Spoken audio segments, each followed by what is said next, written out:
Good morning. Actually, it's afternoon. It's just about lunchtime. I just wanted to get started for today on chapter 2. But before I start, I think I missed a picture yesterday. So let me just show you really quick. If you'll remember, chapter 1, Stuart, we got introduced to Stuart and the Littles, and he went down the drain to get a ring. And then this was the picture I think I missed, that it said after he went down the drain, he was kind of slimy. And so he had to take a shower. And I wanted to be sure I showed you this picture of him taking a shower because it just kind of made me giggle a little bit. I couldn't really tell what that was. It looks like maybe a perfume sprinkler, something that ladies would squeeze to spray perfume on them. Chapter 2 is called Home Problems. Stuart was also helpful when it came to ping pong. The Littles liked ping pong, but the balls had a way of rolling under chairs, sofas, and radiators. And this meant that the players were forever stooping down and reaching under things.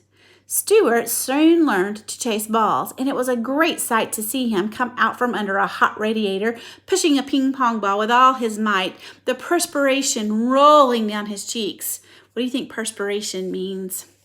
The ball, of course, was almost as high as he was, and he had to throw his whole body weight against it in order to keep it rolling. The Littles had a grand piano in their living room, which was all right, except that one of the keys had a sticky key. One of the keys was a sticky key, and it didn't work properly. Mrs. Little said she thought it must be the damp weather, but I don't see how it could be the damp weather, for the key had been sticking for almost 4 years, during which time there had been very many bright, clear, sunny days. But anyway, the key stuck, and it was a great inconvenience to anyone who was trying to play the piano. It bothered George particularly when he was playing the scarf dance, which was rather lively. It was George who had the idea of stationing Stuart inside the piano to push the key back up the second that it was played. This was no easy job for Stuart, as he had to crouch down between the felt hammers so that he wouldn't get hit on the head. But Stuart liked it just the same. It was exciting inside the piano, dodging about, and the noise was quite terrific.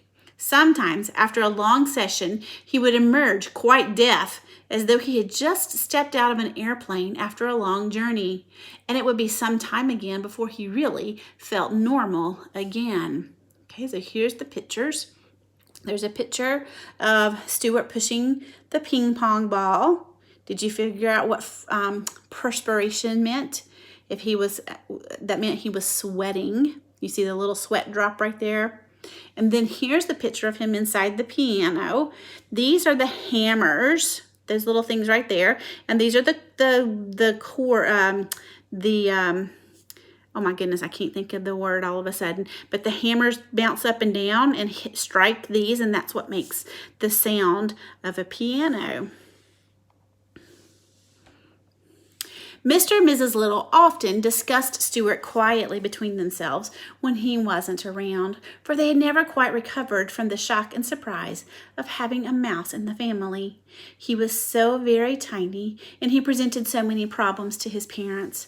Mr. Little said that, for one thing, there must be no references to mice in their conversation. He made Mrs. Little tear from the nursery songbook the page about the 3 blind mice. See how they run. I don't want Stuart to get a lot of notions in his head, said Mr. Little. I should feel badly to have my son grow up, fearing that a farmer's wife was going to cut off his tail with a carving knife. It's such things that make children dream bad dreams when they go to bed at night. Yes, replied Mrs. Little. I think we'd better start thinking about the poem, "'Twas the night before Christmas, when all through the house not a creature was stirring, not even a mouse." I think it might embarrass Stuart to hear mice mentioned in such a belittling manner. That's right, said her husband. But what shall we say when we come to that line in the poem? We have to say something. We can't just say, "'Twas the night before Christmas, when all through the house not a creature was stirring." That just doesn't sound complete. We need a word that rhymes with house. What about louse? Asked Mrs. Little. Or grouse, said Mr. Little. I suggest souse, remarked George, who had been listening to the conversation from across the room. It was decided that louse was the best substitute for mouse, and so when Christmas came and Mrs. Little carefully rubbed out the word mouse from the poem, and she wrote in the word louse, and Stuart always thought that the poem went this way. 'Twas the night before Christmas, when all through the house not a creature was stirring, not even a louse. The thing that worried Mr. Little the most was the mouse hole that was in the pantry. This hole had been made by some mice in the days before the Littles came to live in the house, and nothing had been done about stopping it up. Mr. Little was not quite at all sure that he understood Stuart's real feelings about a mouse hole. He didn't know where the hole led to, and it made him very uneasy to think that Stuart might someday feel a desire to venture into it. After all, he does look a good deal like a mouse, said Mr. Little to his wife, and I've never seen a mouse yet that didn't like to go into a hole. And here's a picture of the mouse hole that's in their house. And then here's a picture, and I'm assuming this is George in his bedroom, and then there's Stuart beside of him, and they're doing some exercises. I'm not quite certain, but maybe this goes with the part that's coming next, because there's no writing on that page. And that's all of chapter 2. So chapter 3 is called Washing Up, and we will read it tomorrow. Have a great afternoon.